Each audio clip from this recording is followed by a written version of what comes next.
Start करते हैं अपना next topic of the chapter sexual reproduction in flowering plants. ये है माइक्रोस्पोरोफिल्स या फिर स्टेमन्स। जो माइक्रोस्पोरोफिल्स होते हैं ये बेसिकली मॉडिफाइड लीव्स होती हैं या फिर माइक्रोस्पोरोफिल्स हम इनको बोलते हैं, which are concern with the production of microspores या फिर pollen grains. So pollen grains are also called as microspores. Each stamen अगर हम देखें तो ये कंसिस्ट करता है एक cylindrical massive thread like filament. यहाँ पर एक थ्रेड लाइक फिलामेंट होता है और एक ब्रॉड टर्मिनल बाइलोब्ड एंथर होता है, इसको हम एंथर बोलते हैं। और इसी से कनेक्टेड जो थ्रेड लाइक स्ट्रक्चर है इसे हम फिलामेंट बोलते हैं। ईच लोब ऑफ एंथर, यहाँ पे देखिए ये जो लोब्स दिख रहे हैं ये एंथर के लोब्स हैं। इसमें दो पोलन सैक्स होते हैं, ये और ये मिलाकर दो पोलन सैक्स। ये देखिए ये और ये दो पोलन सैक्स हैं, इनको बोलते हैं माइक्रोस्पोरेंजिया। तो माइक्रोस्पोरोफिल्स, मैंने पहले बोला कि स्टेमन क्या है, माइक्रोस्पोरोफिल। उसमें क्या प्रेजेंट है, उसमें एंथर है और फिलामेंट है। एंथर और फिलामेंट में फिर हमें अंदर क्या दिखा, तो एंथर को जब हमने काटा तो हमें उसमें दो लोब्स दिखे जिनको हम बोलते हैं पोलन सैक या फिर माइक्रोस्पोरेंजिया। मैच्योरिटी पर ईच पोलन एंथर लोब जो होता है वो फ्यूज करके सिंगल चैम्बर या फिर थीकस में हो जाता है। ऐसे एंथर्स को हम बोलते हैं डाइथीकस। लेकिन कुछ मालवेसी फैमिलीज हैं जिनमें कि एंथर जो है वो मोनोथीकस ही रहता है, मतलब उसमें एक ही लोब है या फिर दो पोलन सैक्स होते हैं on maturity which fuse to form one chamber or thecus. Now these two thecus are connected through a small bundle called as connective. यहाँ पर एक छोटा सा कनेक्ट वो रहता है, वास्कुलर बंडल प्रेजेंट होता है इस कनेक्टिव में, जो इन दोनों लोब्स को आपस में कनेक्ट करता है। ये है आपका पूरा माइक्रोस्पोरेंजिया। इसमें ये दोनों लोब्स मैंने दिखाए और इसके अंदर प्रेजेंट है पोलन सैक्स। अब एक एक करके हम पोलन सैक या फिर माइक्रोस्पोरेंजिया का डेवलपमेंट पढ़ते हैं कि उसके अंदर पोलन ग्रेन्स कैसे डेवलप होता है, उनकी वॉल्स कैसी होती हैं, या जो एंथर होता है उसके अंदर की जो मेरिस्टेमेटिक सेल्स हैं वो कैसी प्रेजेंट होती हैं। तो एक एक करके हम लेयर्स पढ़ते हैं। सबसे पहले जो आउटर लेयर होती है इसको हम बोलते हैं एपिडर्मिस। ये जो आउटर लेयर आपको दिखी इसको हमने बोला एपिडर्मिस। फिर एपिडर्मिस से हम अंदर की तरफ आते हैं। ये मैच्योरिटी पर यूजुअली एपिडर्मिस श्रिवल ऑफ हो जाती है। फिर उसके नीचे आती है single layer of endothecium present होता है। एंडोथीशियम में फाइब्रस थिकनिंग्स प्रेजेंट होती हैं। ये थिन वॉल्ड है और नॉर्मली कॉन्स्टिट्यूट करती हैं स्ट्रोमियम को। ये जो स्ट्रोमियम होता है, ये जो स्ट्रोमियम होता है ये पॉइंट ऑफ डिहेसेंस होता है। ये जब एक बार पोलन ग्रेन्स बन जाते हैं तो यहाँ से फिर ये डिहाइस करके पोलन ग्रेन्स को रिलीज कर देता है। इसके बाद 2 और 3 layers of middle layers present होती हैं। ये जनरली डिसइंटीग्रेट कर जाती हैं इन दी मैच्योर एंथर। लास्ट में आता है सिंगल लेयर ऑफ टैपिटम। बहुत इंपॉर्टेंट स्ट्रक्चर है टैपिटम। टैपिटल सेल्स जो होते हैं वो या तो यूनी हो सकते हैं, बाय हो सकते हैं या फिर मल्टी न्यूक्लिएट होते हैं। They contain dense cytoplasm. फिर इसके अंदर प्रेजेंट होते हैं हमारे microspore mother cells. Microspore mother cells फिर डिवाइड करते हैं। Usually microspore mother cells diploid होते हैं। डिप्लॉयड होकर ये डिवाइड करते हैं, मियोसिस अंडरगो करते हैं and they form a haploid nucleus, nuclei which arrange to form a spore tetrad. अब हमने पढ़ा कि जो टैपिटम होती है वो सिंगल लेयर होती है। अब इसके कई बार क्वेश्चंस आते हैं कि what is the role of tapetum. तो देखिए बहुत इंपॉर्टेंट पार्ट है टैपिटम का। यूजुअली जो माइक्रोस्पोरोजेनेसिस जब हो रहा होता है तो सेल्स ऑफ टैपिटम ये एंजाइम्स, हार्मोन्स, अमीनो एसिड्स और दूसरे न्यूट्रिटिव मटेरियल प्रोवाइड करते हैं so as to facilitate the process of microsporogenesis. Now sometimes this secretion, they secrete enzymes and hormones also. They produce Lubbock bodies which are coated with sporopollenin to cause the thickening of exine. ये देखिए अभी आगे हम पढ़ेंगे pollen grain का structure. तो pollen grain की outer layer को हम एक्साइन बोलते हैं। तो जो टैपिटम होता है ये यूबिश बॉडीज सिक्रीट प्रोड्यूस करता है जो स्पोरोपोलेनिन से कोटेड होती हैं। बाद में ये थिकनिंग करवाती हैं एक्साइन की so that it could become robust.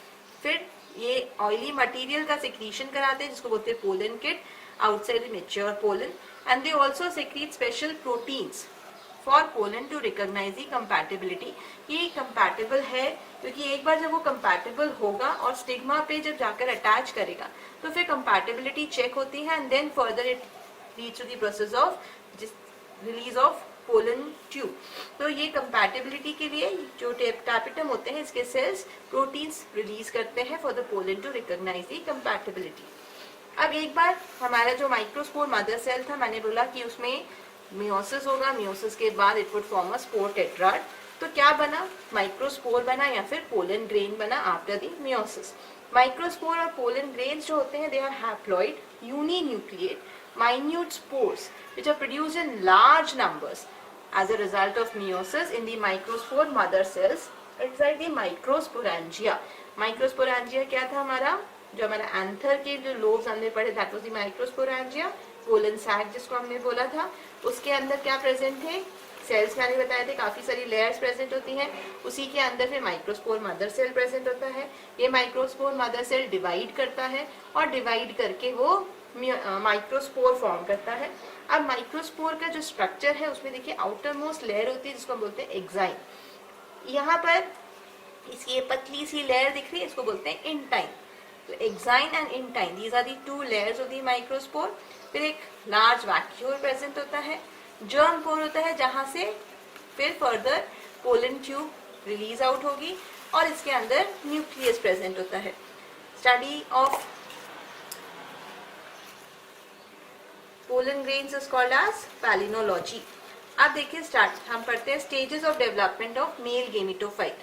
जो मेल गेमिटोफाइट था उसमें माइक्रोस्पोर जो हमने पढ़ा that was the first cell of the gametophytic generation. First cell हमने क्यों बोला, क्योंकि फर्स्ट सेल प्रोड्यूस हुआ ड्यूरिंग द गेमिटोफाइटिक जनरेशन। अब ये मैंने स्ट्रक्चर पढ़ाया था आपको, इसमें मैंने न्यूक्लियस दिखाया था। अब ये जो न्यूक्लियस होता है ये डिवाइड कर जाता है and it forms the tube और वेजिटेटिव न्यूक्लियस, और एक बनाता है जेनरेटिव न्यूक्लियस। जो ट्यूब या वेजिटेटिव न्यूक्लियस होता है वो एज इट इज रहता है, लेकिन जो जेनरेटिव न्यूक्लियस होता है ये फर्दर फिर डिवाइड करेगा। अब डिवाइड करने पर ये क्या बनाएगा, तो ये डिवाइड करने पर दो मेल गेमीट्स फॉर्म करता है and tube nucleus directs the path of this pollen tube inside the female gametophyte. तो जब होगा प्री पॉलिनेशन डेवलपमेंट में ये जो वेजिटेटिव सेल और जेनरेटिव सेल है, इन्होंने क्या किया, वेजिटेटिव सेल ने ट्यूब सेल बनाया या ट्यूब न्यूक्लियस बनाया और जो जेनरेटिव सेल था उसने मेल गेमीट्स फॉर्म किए। This was pre pollination development. अभी तक पॉलिनेशन नहीं हुआ है, ये अपना प्री पॉलिनेशन के डेवलपमेंट थे। अब क्या होगा, पॉलिनेशन हो गया, लिबरेट जो पोलन ग्रेन्स हैं they are transfer to the receptive surface. वहां पर कहां पर कौन सा होगा रिसेप्टिव सरफेस,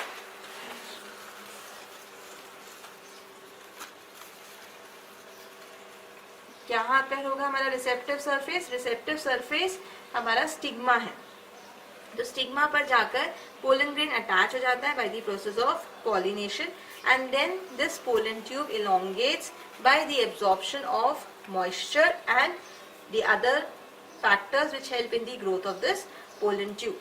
अब कुछ पॉइंट्स होते हैं जो आपको ध्यान रखने हैं। जो पोलन ट्यूब होती है ये ग्रो करती है between the cells of stigma and the transmitting tissue of the style after the pollination has taken place. फिर जो वॉल ऑफ पोलन ट्यूब होती है ये बेसिकली इंटाइन की एक्सटेंशन है। ट्यूब सेक्रीट करता है कुछ एक्सोजीनस पेक्टिनेसेस और हाइड्रोलाइटिक एंजाइम्स सेक्रीट करता है जो उसकी पैसेज के लिए इंपॉर्टेंट होते हैं ड्यूरिंग इट्स एंट्री। एंड ये नरिशमेंट जो ट्रांसमिटिंग टिश्यू होता है स्टाइल का उसी से नरिशमेंट अटेन करता है, एब्जॉर्ब करता है और फर्दर ग्रोथ होती है।